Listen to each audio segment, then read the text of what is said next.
50 জন মানুষের লাগা 10 packet noodles 400 গ্রাম ওজনের মোট হয়েছে 4 কেজি নুডলস এই আজকে রান্না করবো। আর এই 4 কেজি নুডলস রান্না করতে যাই আজকে একটা বিশাল সমস্যার ভিতরে পড়ে গেছিলাম গা। মানে মানিজ্যত মোটামুটি ডুববে গেছিল কোন রকম মানে টাইটানিক জাহাজ তো ডুববে গেছে, কিন্তু আমার মানিজ্য শেষ পর্যন্ত যেমতে হোক আল্লাহ বাঁচাই দিছে। যাই হোক, মানিজ্যত জানের কথা বাদ দেয়, কামের কথা হি প্রথমেই দেখছো 10 প্যাকেট নুডলস লইছি, তার ভিতরে লইছি এসে একটা 2.5 কেজি ওজনের ব্রয়লার মুরগি, আর এর ভিতরে পেঁয়াজ লইছি মোটামুটি 1 কেজি, আর টমেটো মোটামুটি 1 কেজি লইছি। সবকিছু সুন্দর করে সাইজ বেশ করে কাটছি। আর এদিকে একটা বড় চুলার ভিতরে কড়াই গরম দেওয়ার ভিতরে 1/2 কেজি পরিমাণ তেল ঢেলে দিয়ে তেলটা গরম করার পর পেঁয়াজ কুচি গুলো এর ভিতরে ছেড়ে দিচ্ছি এবং আস্ত মরিচ গুলো এর ভিতরে ছেড়ে দিচ্ছি। অহন হচ্ছে কিছু পরিমাণ সময় লাড়াচাড়া দেওয়ানোর পর যখন পেঁয়াজ এবং মরিচের কুচি গুলো নরম হয়ে এসে তখন এর ভিতরে মাংস যে কাটটা ধুইয়া সুন্দর করে রেখে দিয়েছিলাম এগুলোর ভিতরে ঢেলে দিচ্ছি। এরপর হচ্ছে লগে পরিমাণ মতো লবণ যোগ করে দিচ্ছি। তারপর হচ্ছে মশলা দেওয়ানোর পালা দিয়ে দিচ্ছি ধনিয়ার গুঁড়া, হলুদের গুঁড়া, মরিচের গুঁড়া, তারপর দিচ্ছি কিছু পরিমাণ জিরার গুঁড়া এবং সবচেয়ে শেষে দিয়ে দিচ্ছি আদা রসুনের পেস্ট। এই সব কিছু দেওয়ানোর পর বড় যে বইটাটা আছে ওইটাতে সুন্দর করে লাড়াচাড়া দিবার লইছি যাতে মাংসের ভিতরে সব মশলা টসলা সুন্দর করে ঢুকা জায়গা।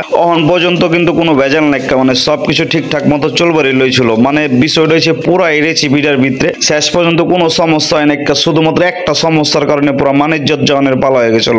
যে টমেটো গুলা কুচি কুচি করে কাটটা ভালো করে ধুয়ে রাখছিলাম ওই টমেটো গুলা কিন্তু এই মাংসের ভিতরে ছেড়ে দিছি। ছেড়ে দেওয়ার পর কিছু সময় পরিমাণ জাল দিছি, তারপর অনেকখানি তেল উঠে গেছে ওই তেলগুলো উঠে একটা মগের ভিতরে রেখে দিচ্ছি। এরপর আবার কিছু সময় পরিমাণ জাল দেওয়ার পর যে মশলা মাখানো যে মাংসের মিশ্রণ গুলা এই জিনিসগুলো একটা পাত্রের ভিতরে উঠা রেখে দিচ্ছি। আর শেষে করার ভিতরে যে কিছু অবশিষ্ট পরিমাণ ঝোল দেখবার পারলা এটা হচ্ছে আমার ছোট বোন জামের কথা মতো একটা মহৎ কাজের ভিতরে ব্যবহার করছি। এই দিকে হচ্ছে আমরা 10 প্যাকেট নুডলস প্যাকেট সুন্দর করে কাটটা তার ভিতরে হচ্ছে নুডলস গুলা বাই করে এগুলো সুন্দর করে ভাঙবার লইছি, কারণ নুডলস গুলো হচ্ছে মোটামুটি 3টা খন্ডে ভাগ করে আমরা লইছি। আর আমগো এই সব কাজ কামের ফাঁকে যখন মাংসটা নামাই রাখছিলাম একটা পাত্রের ভিতরে তখন কিন্তু আমি একটা বড় সসপ্যানের ভিতরে পানি গরম দিয়ে দিচ্ছিলাম। আর এই পানিটা দেখলাম যে ফুটটা গেছে কিনা, যখন আমার বইটাতে লাড়াতে দেখলাম যে পানির ভিতরে দেওয়া দৌড় বলেছে তখন বুঝলাম যে পানিটা ফুটটা গেছে। তখন এর ভিতরে কিছু পরিমাণ লবণ মানে পরিমাণ মতো লবণ যোগ করে দিছি এবং পরিমাণ মতো লবণ যোগ করে দেওয়ার পর যখন দেখলাম পানিটা মোটামুটি ভালো পরিমাণ দৌড়তেছে তখন আমরা যে নুডলস গুলা ভেঙে রাখছিলাম সেইগুলো ওই সসপ্যানের গরম পানির ভিতরে ছেড়ে দিয়েছিলাম এবং মোটামুটি 3 মিনিট সময় পরিমাণ রাহনের পর নুডলস গুলো যখন ফুটটা গেছে তখন বিশাল বড় একটা চালনির ভিতরে আমরা ওই নুডলস গুলা ডাইলা দিয়েছি এবং উপরের থেকে ঠান্ডা পানি ছাড়বার লইছিলাম যাতে নুডলস গুলা সুন্দরভাবে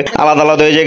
আমার যে একটা কাঠের ছেনি আছে সেইটাতেও লারবার লইছিলাম, দেখলাম যে নুডলস গুলা মোটামুটি জর্জরা আছে এবং ওই নুডলস গুলার পানি জড়ে যাওয়ার লিগে নিচে সসপ্যানটা রাখা উপরে নুডলস সহ চালনিটা দিয়ে রাখছিলাম। অহন হয়েছে আমরা 10 প্যাকেট নুডলসের ভিতরে মোট যে 50 প্যাকেট মশলার প্যাকেট পাইছিলাম ওগুলো হচ্ছে কাটটা মশলাগুলো সব এক জায়গায় ডালবার লইছিলাম। আর এর ভিতরে এসে যে আমগো সর্বনাশ এবং ক্ষতি হয়ে যেন রয়ে গেছে এবং এমন একটা ক্ষতি হয়ে গেছে আমাগো পুরো মানিজ্যত জানের পালা হয়ে গেছে যাগ্য মানিজ্যতের প্রশ্নে পড়াই করার ভিতরে কিন্তু আমরা চালনির থেকে নুডলস গুলা ডাইলা দিছি এবং অর্ধেক মশলা মোটামুটি নুডলসের উপরে ছেড়ে দিছি। এরপরে যে মাংসগুলো যে আলাদা করে রাখছিলাম মশলা মাখানো সেই মিশ্রণটা কিন্তু এই নুডলসের ভিতরে দিয়ে দিছি। এরপর কিন্তু সুন্দর করে লাড়াচাড়া দিবার লইছিলাম এবং লাড়াচাড়া দিতে দিতে মোটামুটি অনেকক্ষণ সময় পরিমাণ যখন লাড়াচাড়া দিছি তখন নুডলসের যে বাকি মশলাগুলো ছিল সেইগুলো সেই নুডলসের ভিতরে ডাইলা দিছি এবং ডাইলা দেওয়ার পর আরেকটু সময় পরিমাণ লাড়াচাড়া দিছি। তারপরে যে তেলগুলো আমরা জমায় রাখছিলাম আগে উঠাই রাখছিলাম এই তেলগুলোর কিঞ্চিত অংশ মানে 3 ভাগের 1 ভাগ তেল হয়েছে এই জায়গা আবার দিয়ে একটু লাড়াচাড়া দিচ্ছি। এখন তো কত সুন্দর একটা কালার আয়া পড়ছে এবং দেখে কিন্তু খাইবার মন চাইবার লইছে। শেষ ম্যাচ হয়েছে এখন কি কারণে মানিজ্যত যাইবার লইছিল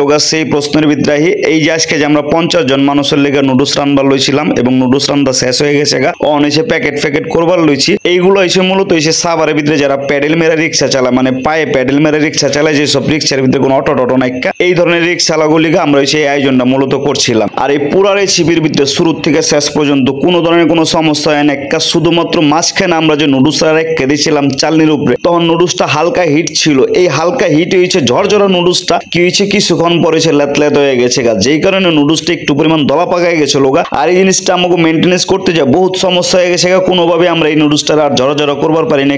আমার মনটা খুবই খারাপ হয়ে গেছিল দুঃখে কান্দা হয়ে পড়বার লইছিল এবং নুডলসগুলো আমি কি করবো এই চিন্তা আমার মাথাটা নষ্ট হয়ে গেছিল একদম। কিন্তু শেষ পর্যন্ত রিক্সালাম আমারা খায়া যে এক্সপ্রেশনটা দিচ্ছে তারা যে খুশিটা দেখাইছে এই খুশিতে আমার সব দুঃখ চলে গেছে সব দুঃখ এক ফোঁটাও দুঃখ নাই। কেমন এটি বুঝবি না সিস্টেম মামা তার বাড়ি কই আলাই দিম মামা চেহারা দেখা দাও রাগ মজা হয়েছে সিরিয়াস ধন্যবাদ।